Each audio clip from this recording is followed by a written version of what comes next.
Hey guys. Not too long ago double-barreled tanks appeared in our favorite game. Some liked them. Some didn't. But it's the fact that they have a unique and very convenient mechanics. About the peculiarities of which we'll talk a little later. So, currently in the game there are only 4 representatives of double-barreled tanks, and all of them are Soviet. This is a premium Object 703 version 2, which many like with its good armor and powerful guns. The IS-2-II, with its combination of good armor and mobility, and the freak ST-II. Each of these tanks somehow found popularity among players. However, there is another double-barreled tank, which is undeservedly ignored. This is researched IS-2-II of the 8th tier.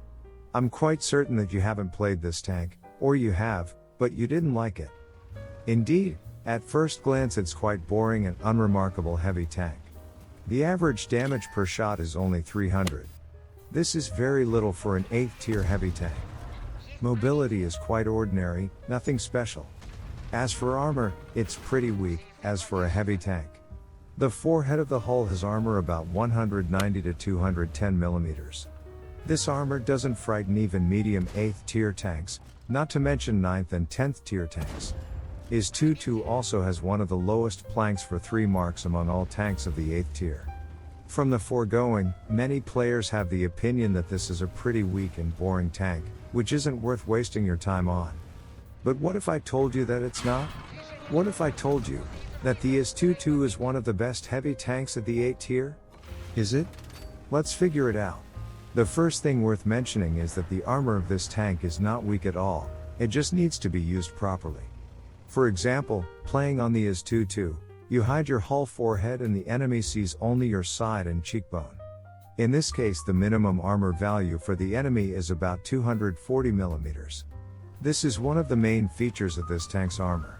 Also importantly, the turret has a streamlined shape with no obvious vulnerabilities, except for a small hatch, which is almost impossible to hit. So, the IS-2-II has a really weak hull forehead, but otherwise its armor is cool. And believe me, you can use the side armor of this tank much more effectively than many other 8th level heavy tanks. Let's move on. Mobility. There isn't much to say. IS-2-II has normal mobility, as for a heavy tank. With the turbocharger, the maximum speed is 39 km per hour. Speaking of equipment, I recommend using this build. This is the best build if you want to get a comfortable tank in all aspects. Specific engine power is good, and allows you to quickly gain speed.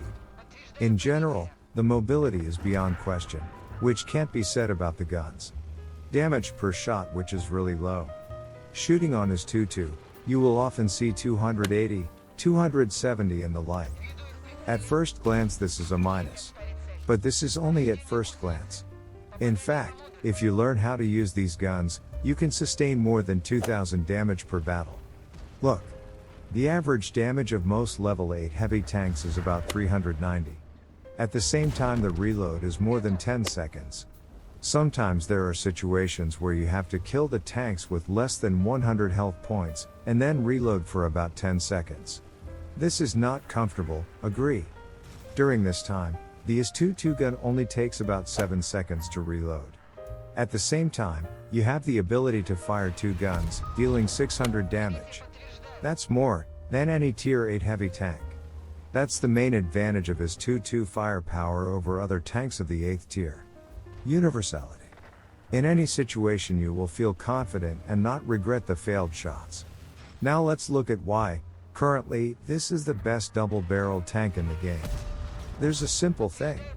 The time to prepare shots with 2 guns in IS-2-II is only 2 seconds. While the other double-barreled tanks have 2.5 seconds.